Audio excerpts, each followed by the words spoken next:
if real church growth is what we're all after, and I think that would be a baseline for, I don't think anybody's looking for church decline. So then the church is people. And so there's a huge indicator there, right? Little flag. Like real church growth would be developing people, making disciples, developing them, helping people reach their potential for all that God had for them. And he does, right? The mind-blowing thing is before the whole story started, our Father knew the good works he had intended for all of us to do. And we get to. We still get to. And so, I love the simplicity, but I love the profundity of real church growth, church is people. Disciple making has to become our greater and greater focus and not just an add-on. One of the ways I love to capture that idea of what you're highlighting right here is that we just say it. Programs don't attract people. People attract people. Programs don't grow people. People grow people. Let's just go back to those basics and highlight that elemental truth.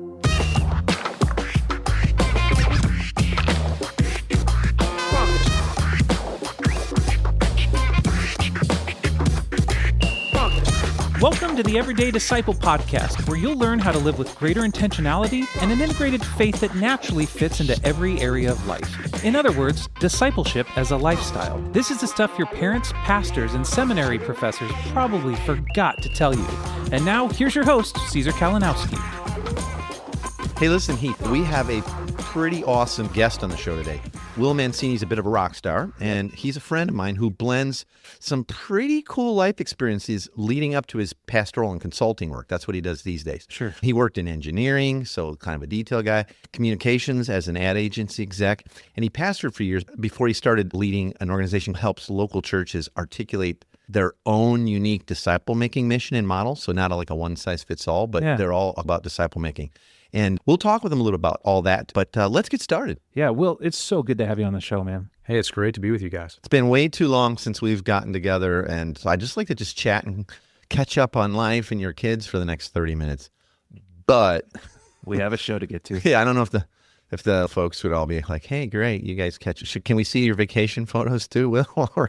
Exactly. Well, hey, at least you got to know, I've got grown kids, and I just put a baby back in the game here. I laid an egg in an empty nest, so we'll just summarize it that I've got a that's a good one. 19. Now I have a 19-month-old. So wow, man, that's a little insane. That's another session. That's right? like a oopsie. That's a oops. Yeah, another oopsie teaching. Yeah. How do you guys know each other? Where do you guys go back to?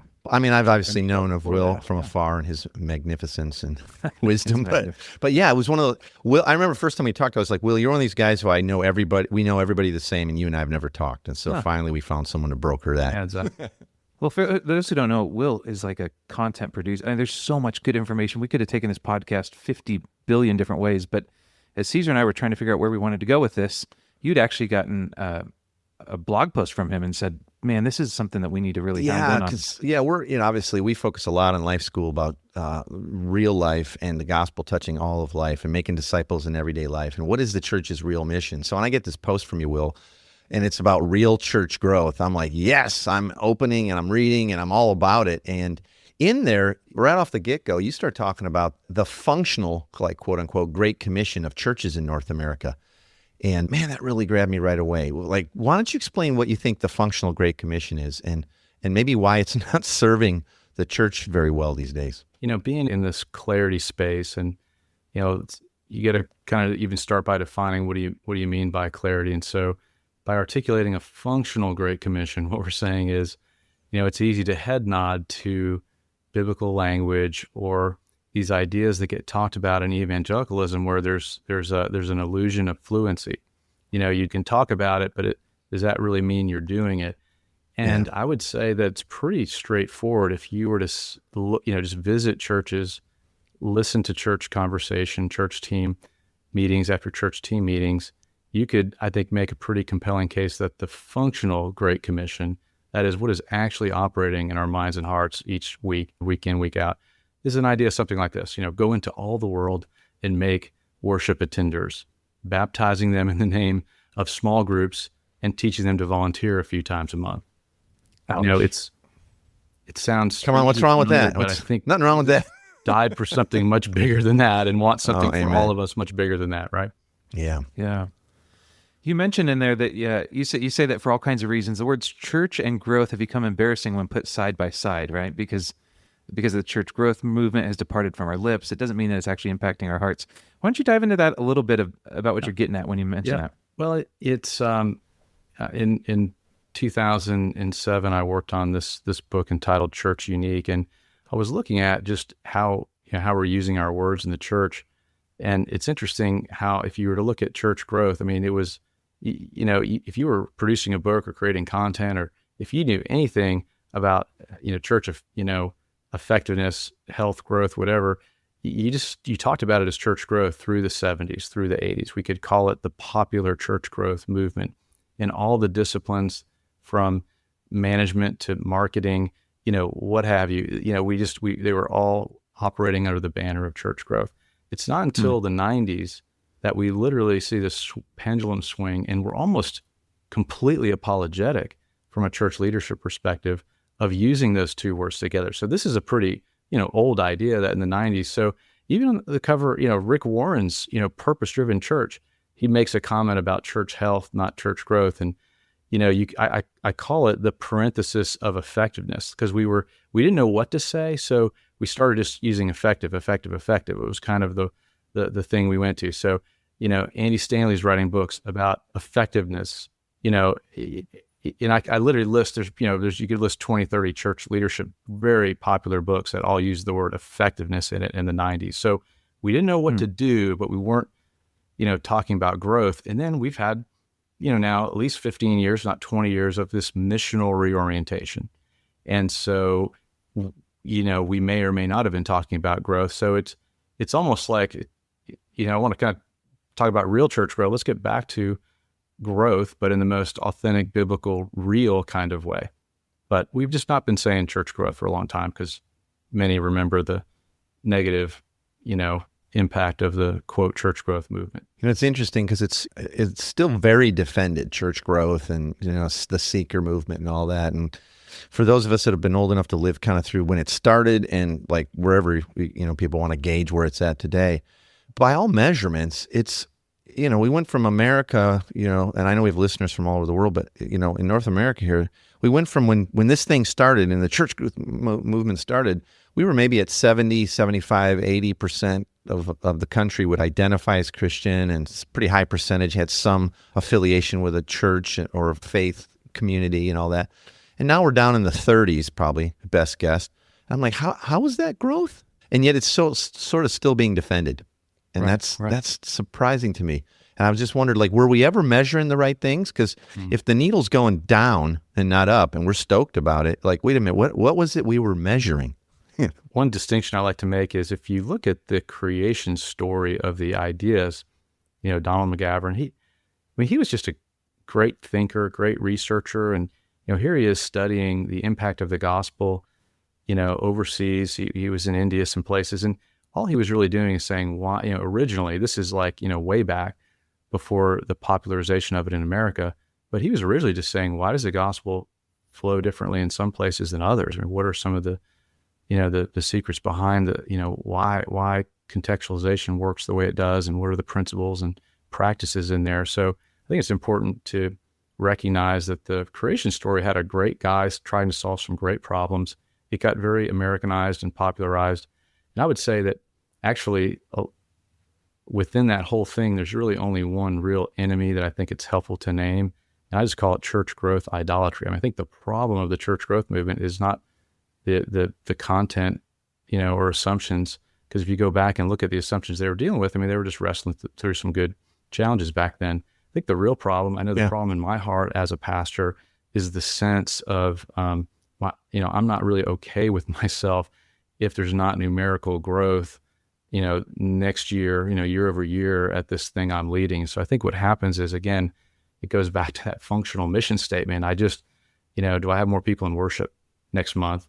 And if not, I'm gonna struggle with my identity, which is obviously, unhealthy kinds of stuff that, many of us have to deal with. Again, I know I have, in many different seasons of my life, with how I define success and how I, whether I'm getting my identity in Christ in some other basic and healthy ways. But anyhow, that's just, I feel like it's helpful to say, hey, some of the key thinking behind church growth movement was actually just very solid and helpful at the time.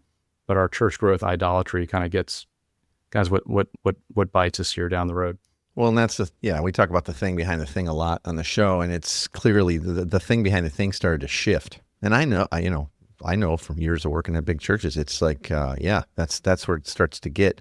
Every meeting, every budget meeting, every planning meeting, everything, you're planning out like the next event, and it's all about the numbers. And then clearly our human hearts, we go to like, and I feel more approved, valuable, and loved when those numbers are up versus down. And so what do you think is better sense of, what would be some good measurements? We talk about, unfortunately, the church through the growth, sort of church growth movement, measured the 3 B's. We talk about budgets, butts and seats, and buildings, size, probably butts and seats first. And you've given different sets of measurements coming from the people side, which really blew me away: place, personality, program, and people, like friendships and community and all that. What do you think, though? Really, like I'm big on, like, if you want to keep building the same thing, measure the same ways. If you want something new, let's start to follow and quantify and measure different things. What do you think some of the things we should be paying attention, keep our eye on the ball right now as the church, capital C? Yeah, well, it's hard for me to answer that without going back to really what my primary role over the last 17 years has been, working as a, coach, consultant, facilitator with local church teams. And so when I think about taking the mission, the real mission the church, Jesus gave the church seriously, we build this little tool called a vision frame. And so we come in and help churches really understand their strengths. We have a tool called the Kingdom Concept, where you go in and just you really name what can your church do better than 10,000 other churches. And we get through that. We begin to think about what is a compelling and contextual articulation of the mission of the church look like for you guys. Again, speaking of a particular church leadership team. And then we'll walk through this vision frame where we frame up, why do we do what we do? How do we do what we do? When are we successful at what we do? And what's blown me away, you think it would be kind of, obvious. Most churches don't actually have a basic definition of a disciple that they share as a leadership community, and then from which they design ministry environments and do their day-to-day work in the church. So it's tricky to kind of understand why. I mean, most pastors could give a good, quick definition of what does it mean to follow Christ. And certainly almost every pastor I've met's a visionary. I mean, they're in this game, they're sacrificing and, loving on people and in the messy work of ministry because they're called and passionate about it. So it's like, well, how do you explain this? And probably the easiest way would be to say, you are a visionary, but you need more than a general sense of what you're about if you're going to maximize what God's called you to do. If you're going to get even close to being effective with, your special assignment on earth. And so I would just go back and start with those teams and say, to answer your question, first and foremost is usually there's no shared vocabulary or codified definition of, hey, what is it actually that we're trying to do? And I would take a team through that process first, and then we can actually talk about how you would measure that. And just to quickly illustrate that, I mean, for years at the church that I came to be part of in Houston, again, from which I launched my consulting ministry, we had a basic 7-point definition of what it means to be a follower of Jesus in our context. And one of those for us was being people who go, 2 letters, G-O, and you articulate. So that was codified in our community. But then we would measure it. We've measured over the years with a little thing we just call your top 5. Who are the top 5 people who are far from God that you pray for on a regular basis. And the power of having a community that has a constant thing that we can talk about, testify to, model together, practice, evaluate, see accountability in just a normal, natural, positive way. And over the years, you grow a group of people who are all praying for 5 people. It's not rocket science. It's just simple clarity. But how many times did you go to church and just hear, Bible stories and sermons and, this or that, but you never create a sense of expectation or growth. Really, what am I becoming together? What are we becoming together as followers of Jesus? So that would just be a simple, illustration of codifying an outcome of a disciple and having a simple way to measure it. And I'm right there with you, because it seems unfortunately rare the church or the church leaders, or I'll just say Christians, that have a pretty clear articulated vision for like, what is it, who are we, our identity, and what are we trying to be and do together and reproduce. And I would hope they'd fill in the life of Christ, as Sure. God's eternal plan is to fill the world with His glory. And it just doesn't come up. And discipleship, I know, it's kind of like the new buzzword, and yet I still think we're stuck in a bit of a, it's somewhat siloed into events, and it's really more about Christian education of worldview than the making of disciples. And there again, that word, and I think it's kind of what you're saying there, Will, is making disciples. Go and make disciples. Go make.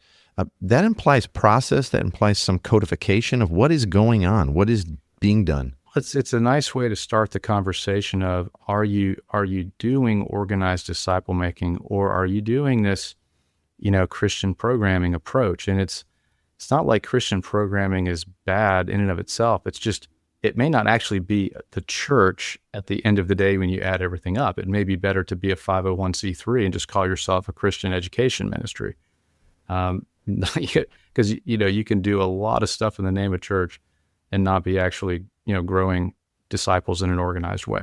To maybe highlight how prevalent that is. And several weeks ago, I was in Atlanta in the morning, and I was in Dallas in the afternoon, and I was literally talking to two people who were kind of driving me to the airport in both cases. And I was with a gentleman in his 60s. He is a Presbyterian senior pastor, and he said to me, "Will, I'm tired of being a Rotary Club with a choir." And to feel the discontent coming from his generation and from his faith tribe articulated that way was significant. A young guy, 36 years old, Baptist pastor, just new pastor, 6 months in a new, relatively, again, we consider one of our effective churches out there. And he's just driving in the car, and I'm asking him, what are you attending to these days? It's your first, you're in your first 90 days. He said, "Well, I'm just trying to get my leaders to understand this is not about having, throwing hooks out there in the community and having a show on Sunday." It was just such a different way of saying the same thing. And it's this holy discontent around this Christian programming paradigm. It's thick. You just see it everywhere. It's thick. Can you help me and our listeners, Will? If you got some wisdom here, I got to throw something on you. It's an anathema that we drag out so often, but it really is. And I think it might be some of what's at the core of our issue and our problem as the church. And I count myself as that, obviously. So there's no pointing fingers here other than back at myself. So I think so often we think that the mission was to get people saved, make converts versus make disciples. And it feels like until that flips for a person, for a leader, for a pastor, for a church staff, for the church capital C, we're a bit stuck, because we're still going to keep chasing and maybe tweaking stuff in the wrong direction. It's the whole thing of like, which wall is your ladder leaning on? Help us. How can you help us out with that? Or do you even agree with that? Like we've got to get to what's the win, right? Yeah. I do agree with that. I think in different faith tribes, there's a different focus on the moment of conversion. So you can see different leaders have to different degrees have that preoccupation with, getting across the line of faith or getting that salvation rather than the growth. But I think, what I've come to believe, and it's, when my own holy discontent roars up, sometimes, I don't want to come across, mean to the men and women who I've called to serve. And so I've got to dial back. And so when I go back and try to empathize a little bit and go, okay, how have we gotten into this predicament? I try to look and see, okay, how have we begun to do sometimes the wrong things, but for the right reason? So it's how do these things happen over time? And so I'll share a few thoughts along those lines.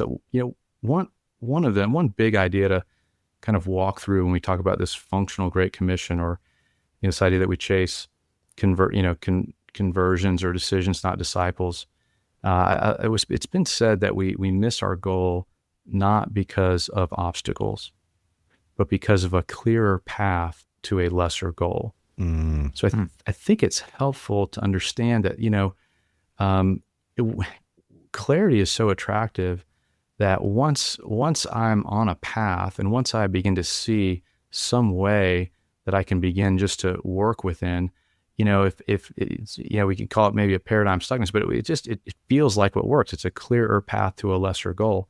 So, Christian programming is a lesser goal. I mean, you really can win at Christian programming. You can build some great buildings, have some great events that people come to. You can really celebrate the name of Jesus and teach great stuff out of his word. I mean, there's a lot of great stuff you can do there. And so I think it's, we just want to acknowledge sometimes we just, we have a lesser goal. We would say, you've heard it said, where there is no vision, the people perish. And now I say to you, where there is no vision, the people cherish something. They grab onto something. There is some lesser goal that people want to be effective. People want to be good. And we're going to measure something. We're going to get something done. And so it literally, I believe we just begin to, hunt down the not the bad thing, but the less than ideal thing. Well, I think what we start to cherish is the path of least resistance. There you go. Yeah, absolutely.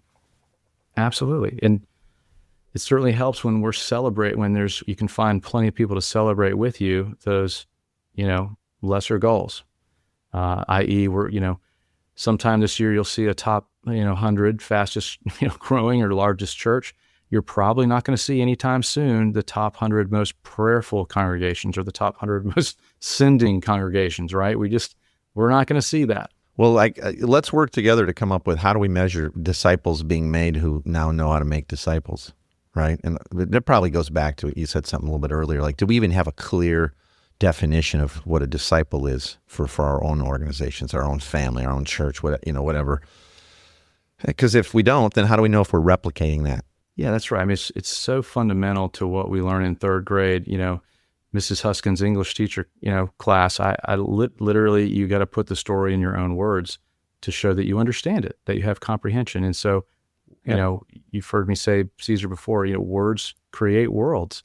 What are we saying? How are we talking? And your language is going to reveal what's most important to you. And if we don't have a language around what a disciple is, we're probably actually not day by day, week after week, meaningfully moving toward disciple making. Agreed. Well, so we've kind of started this talk out today, our talk today with talking about real church growth. And that's what kind of caught my eye when I got an email from you last week. But let's kind of start to wrap up with, let's put that back on the back end too. So real church growth equals what then, Will?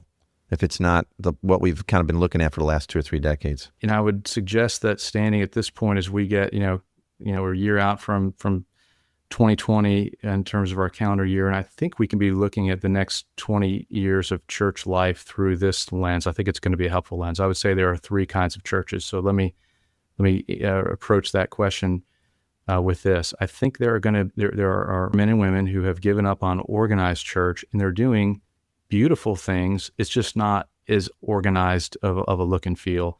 That is, it would be the unorganized disciple making or the organic disciple making. That would be a house church. That would be a simple church, or maybe some missional community models that, there's not the features of, church building. There's not budgets, there's not staff, those kinds of things. And that's beautiful. And I think that can and should happen and can and should grow. And I would celebrate any of that, what I'll call, quote, unorganized disciple making, not slighting it, just saying it doesn't have the features of the traditional features of an American church. Then you're going to have the second kind of churches, the churches that don't get through this paradigm. And they're truly not making disciples, they're faking disciples, which was the point of that email. Real church growth is when you're actually making disciples. So what's going to happen is there's going to continue to be churches that they may say the word disciple, but they're really doing Christian programming, and it really is operating off a functional Great Commission that's different than what Jesus offered.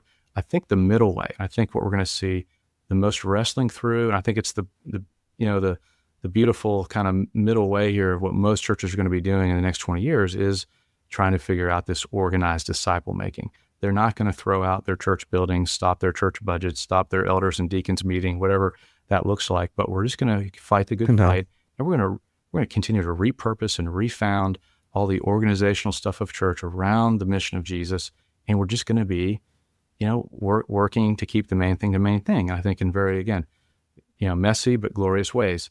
So real church growth is that commitment. And one way to make it, to polarize the conversation, is to say, real church growth for the church in the next 20 years is going to be defined by people coming into the community relationally through, one-on-one evangelism and discipleship way more than it has happened in the last, 20, 40, 60 years through just, coming in through organized Christian programming.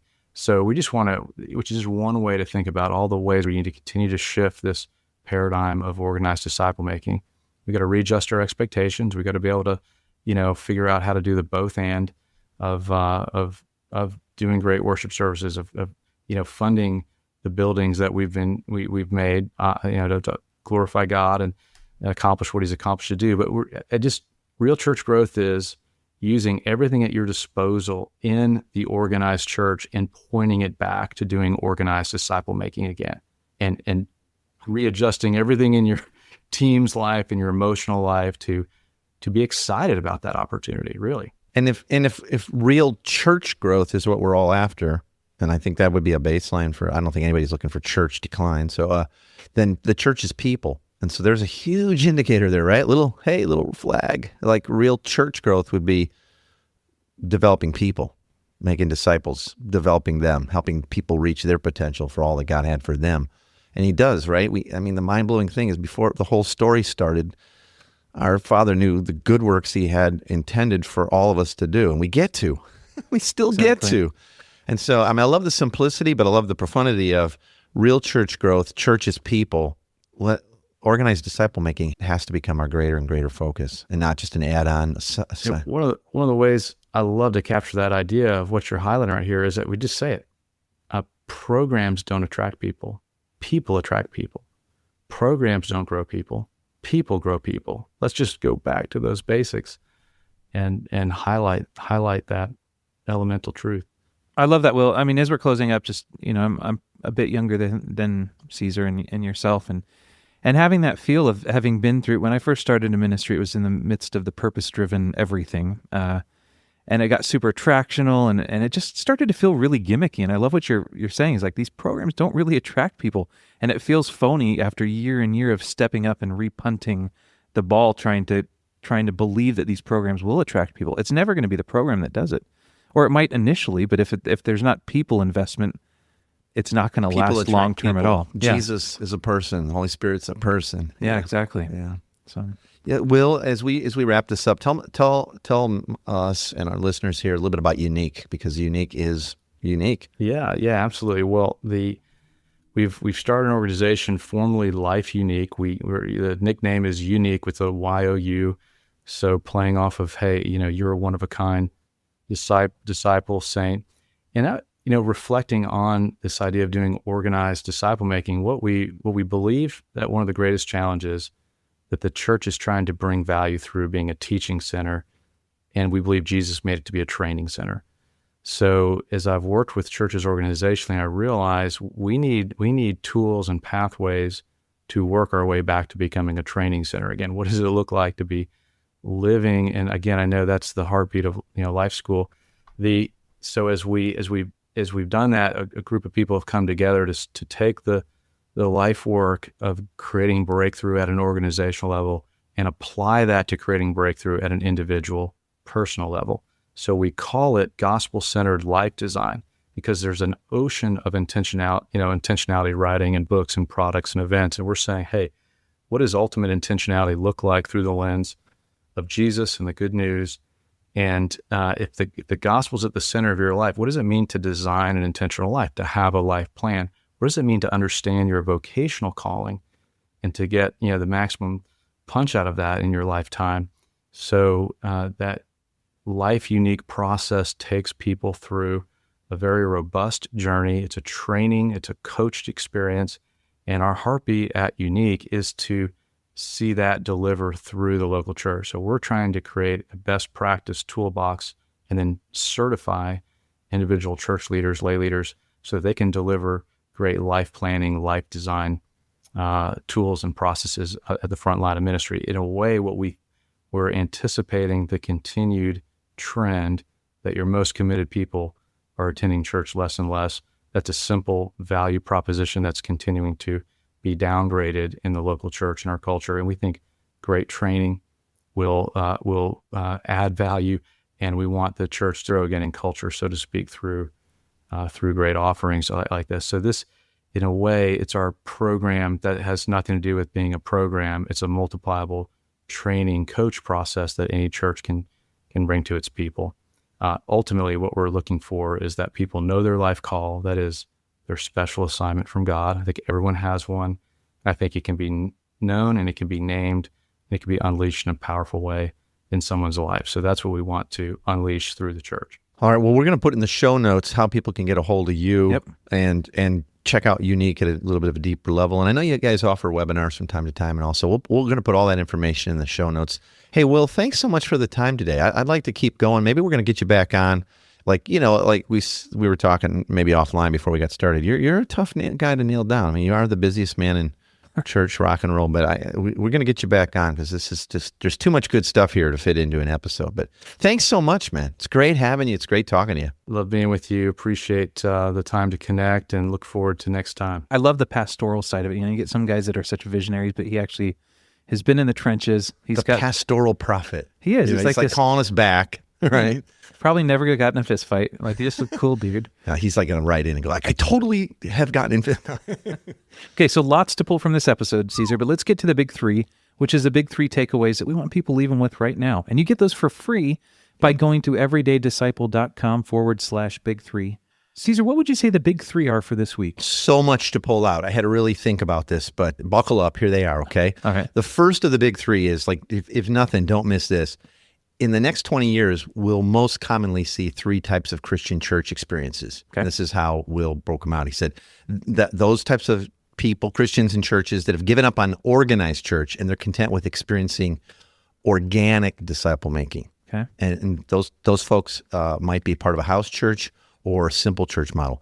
So there'll also be those that will continue to be part of organized churches with leaders that are not actually making disciples. They're faking disciples. They're getting people into the Sunday service as their priority, and they may use the word disciple, but they're really doing Christian programming, and they operate off a functional Great Commission. It's not what Jesus offered and modeled. And then he said there's a third middle way that most churches and more churches are starting to go after, and that's organized disciple making. They're not throwing out the church services and buildings, but they've truly prioritized organized and intentional disciple making. And they take the Great Commission from Jesus seriously. That's job one for them. So the question there is, on this first of the big three, is which will you participate in? Only one sounds good to me, yeah. Yeah. Well, I think there's going to be a lot, in that other one there where like kind of fake it, because we got this is what we've always done. Anyway, second of the big three, words create worlds. Your language will reveal what's most important to you as a person, as a leader, and as a church. And if we don't have language around and a standard for what we believe discipleship is, we're probably not day by day, week by week, meaningfully moving toward disciple making. Yeah, it's got to be defined. Like, what exactly are we building? What are we making? Language creates culture, right? Yeah, exactly. So third is, the third of the big three is the church is and has always been people. Surprise, right? Yeah. So if the church is people, then real church growth is using everything at your disposal in the church and repurposing and pointing it back to organized disciple making. Programs don't attract people. People attract people. And real church growth is about growing and maturing people, disciples that make more disciples. And that's something that's worth giving our lives and our hopes and dreams to. It is. It is, man. Yeah. So I'm really excited about that. The things that Will gave us today and talked to us and reminded us of and cautioned us on, man, it's really stirred me up. Yeah. Download the big three. So it's super concise. That's a lot to take notes on this week. Hey, you can also join our Facebook group if you haven't yet. Again, it's a growing community on Facebook. Go up to the search bar, type in Everyday Disciple Podcast. will get you approved right away. Kaboom. And if you haven't left us a review yet on iTunes, super helpful. 5 stars. Say something nice and we'll quote it on the air. How's that? Yeah, and if you don't want to leave 5 stars, don't, right? Yeah. But please do. And we'll know who you are. Thanks for joining us today. For more information on this show and to get loads of free discipleship resources, visit everydaydisciple.com. And remember, you really can live with the spiritual freedom and relational peace that Jesus promised every day.